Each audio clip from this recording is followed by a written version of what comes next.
एक चीज बताया था कि कंपनी के जो शेयर होते हैं, कंपनी जरूरी नहीं कि शेयर जितने का है उतने में ही मार्केट में बेचे, कभी कभी ज्यादा में भी बेचती है ना। तो जो एक्स्ट्रा में बेचती है उसको क्या कहते हैं? प्रीमियम।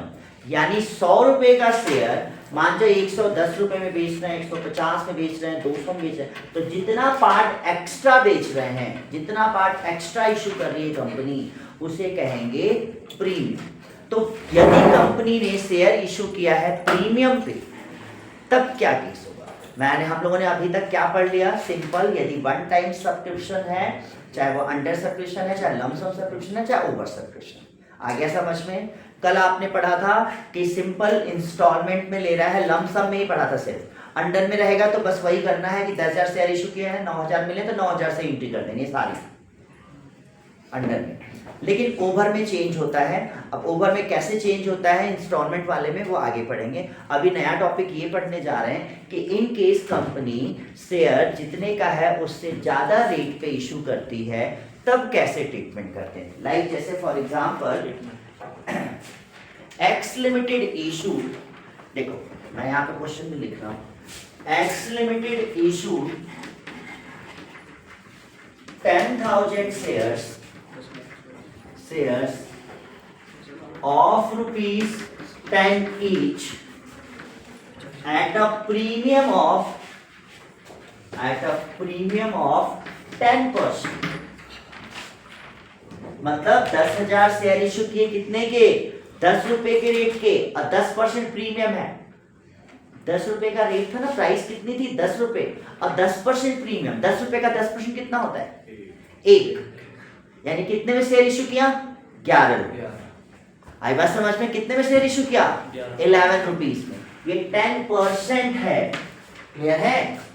10 रुपए का शेयर था और 10% प्रीमियम, यानी 10 रुपए का 10% निकालने कितना हुआ? 1 रुपए। यानी कितने बेचा? 11 रुपए। मान जाओ क्या, तो 10 रुपए तो उसकी एक्चुअल वैल्यू थी, 1 रुपए एक्स्ट्रा ले रहा है तो कितना पैसे ले? अब जैसे मान लो यहाँ पे बोलो कि 50 रुपए का शेयर था और 10% प्रीमियम, यानी कितने में सेल किया, इशू किया गया? 55 में। बात समझ में आई? यदि मैं बोलूं 20% प्रीमियम तो कितना हो गया? 60 रुपीज। Any doubt? प्रीमियम निकालने के लिए जिस जो प्राइस है उसी का उतना परसेंट निकालो।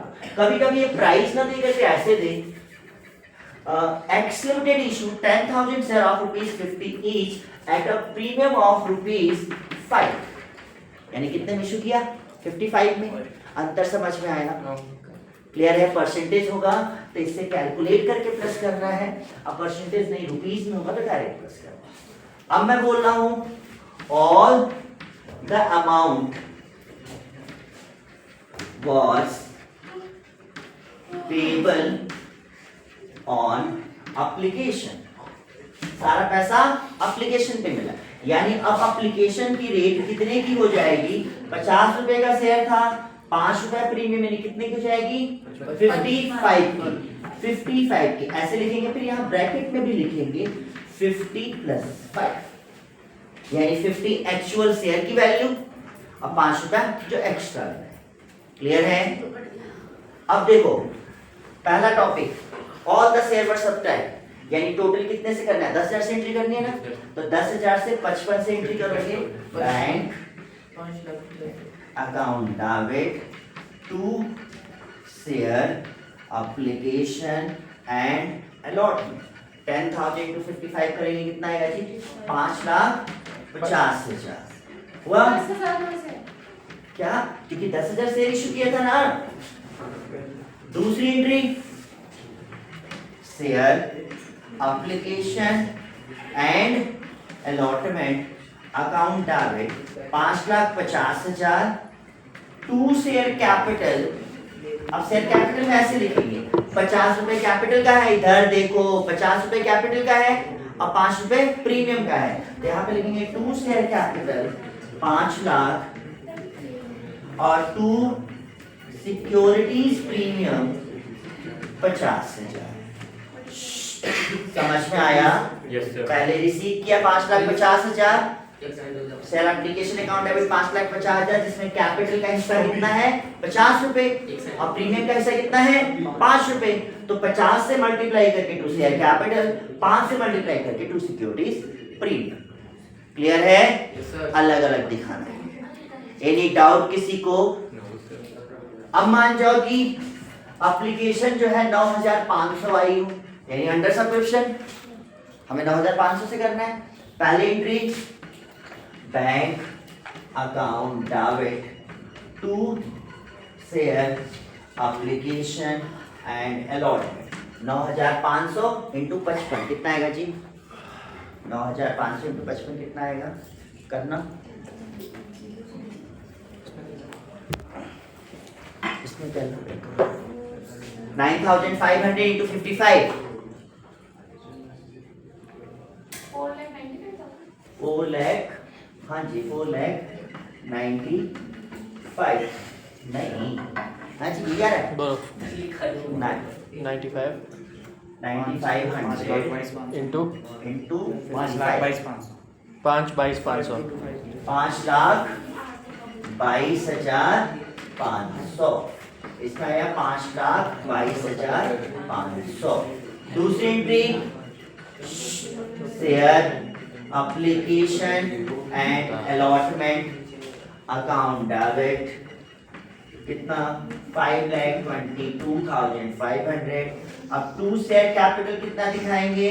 टू शेयर कैपिटल 19,500 नहीं 9,500 9,500 इंटू 50 क्योंकि कैपिटल तो 50 रुपए की है ना। टू सिक्योरिटीज प्रीमियम कितना आएगा? 9,500 इंटू 5। समझ में आया? समझ में आया? प्रीमियम को कैपिटल को अलग दिखाना है, प्रीमियम को अलग लिखना है। सिक्योरिटीज प्रीमियम, सिक्योरिटीज प्रीमियम कितना आएगा जी मल्टीप्लाई करके? 9,500 इंटू 50 9,500 इंटू 50 हाँ 475,000 475,000 Yes. फिर 9,500 इंटू 5 47,500। हाँ जी इतना समझ में आया? Any doubt? इतना समझ में आया? किसी को पूछना है? अब तीसरा केस लेके चल रहे हैं कि मान जाओ एप्लीकेशन आ गई 11,000 ऊपर सब्सक्रिप्शन है ना। पहली एंट्री किससे करेंगे? 11,000 इंटू 55 यहाँ पे करते हैं। पहली एंट्री क्या हुई? Bank account debit to share application and allotment 11,000 into 55 कितना होगा? 5,50,000 जी है ना। 5,50,000 6,50,000 6,50,000 6,05,000 6,05,000 6,05,000 6,05,000। फिर दूसरी entry share application and allotment account debit 6,05,000। फिर वैसे ही टू शेयर कैपिटल कितना जाएगा? शेयर कैपिटल में जितना इशू किया था 10,000 इशू किया था ना, तो 10,000 इंटू 50 कैपिटल का 10,000 इंटू 5 सिक्योरिटीज प्रीमियम का, और जो बचा वो क्या हो जाएगा? टू बैंक क्योंकि वन टाइम्स है। अब बताओ कितना कितना आएगा जी? 5,50,000 5,50,000 और फिर 55,000। आया समझ में? तीनों केस। Any doubt? फिर से सुन लो। यहाँ पे क्वेश्चन हमने लिया था कि एक्स लिमिटेड ने 10,000 शेयर इशू किए हैं 50 रुपए के रेट का, जिसमें 5 रुपए प्रीमियम है। कितना शेयर इशू किया? 10,000 और कितने का है? 50 प्लस 5 यानी 55। टोटल एप्लीकेशन आए यानी पूरे 10,000 आए। सिंपल एंट्री किए पहले इससे, ठीक है। दूसरे में देखो इससे इससे इससे हो रहा है ना। ये 55 से मल्टीप्लाई करके ऊपर से आया है। ये 50 से, ये 5 से, यानी कैपिटल का पैसा अलग शो करना है, प्रीमियम का पैसा अलग शो करना है। इसी तरह यहाँ पे गए यहाँ पे एप्लीकेशन कम आया था, 9,500 आया था, तो 9,500 से मल्टीप्लाई करके ये एंट्री, फिर वही 9,500 से मल्टीप्लाई करके ये 9,500 से ये 50 से 9,500 से 5। क्लियर है? अब एप्लीकेशन ज्यादा आ गया 21,500, तो पहले तो ज्यादा से रिसीव किया, जो रिसीव है वही कैपिटल में कितना डालेंगे, जितना इशू किया था 10,000 इशू किया था 10,000 से, प्रीमियम में कितना डालेंगे 10,000 से हिसाब से, जो बचेगा वो कहाँ जाएगा, टू क्रैक। समझ में आया? लिखिए अब एक क्वेश्चन ऐसे ही, एक्स लिमिटेड इशू